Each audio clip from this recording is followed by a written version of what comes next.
accessible thing. There is an artist in all of us that needs to be nurtured.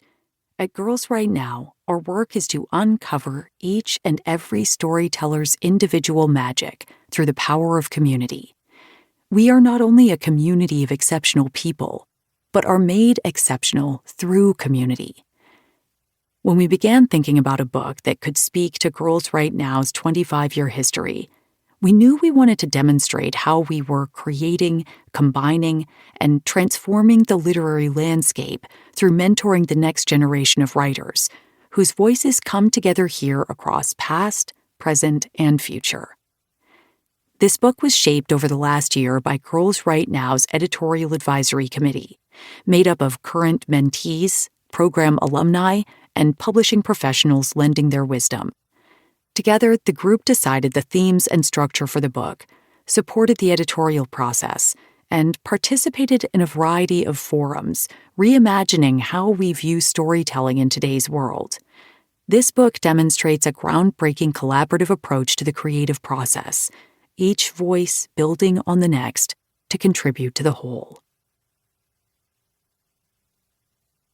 Current mentees were challenged here to select a piece written by a mentee over the last 25 years and respond to, continue, or adapt it into a piece of their own.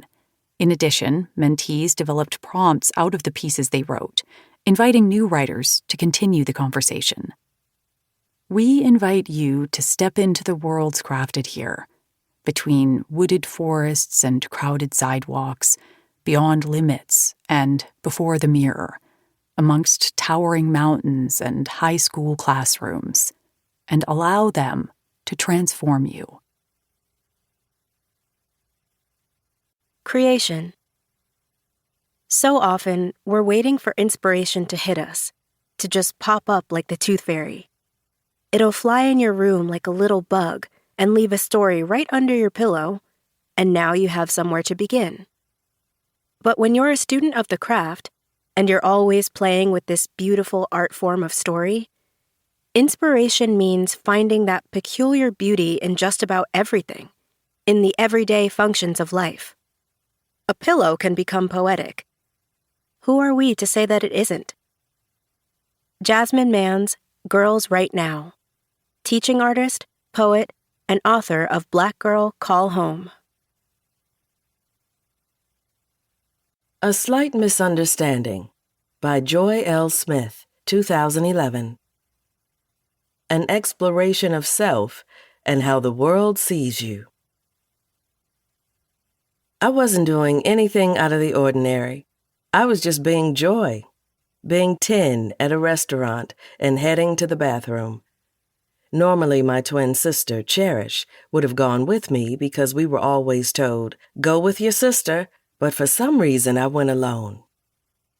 I dressed how I felt comfortable and what was my favorite thing at the time.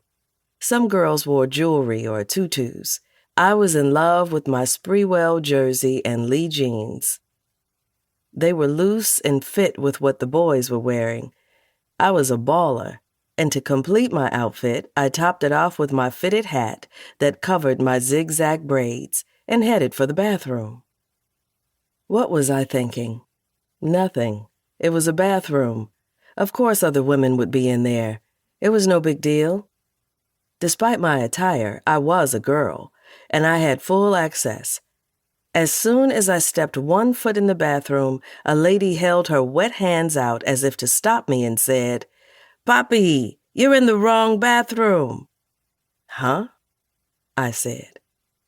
Suddenly, I was confused and angry and of course embarrassed because, well, people were now looking at me. I was naive, I realize now. I was at that age where boys and girls were at the same height, and my secondary characteristics hadn't developed yet, so it was easy to mistake me as a boy. Still, a boy was the last thing I was. I didn't think I looked like a boy. Besides, I had 2 earrings in my ear. Duh, boys don't wear 2 earrings, I thought to myself. As I sat back at the table, upset and slightly embarrassed, I whined to my godmother that the lady thought I was a boy and Spanish. She told me it was just a mistake.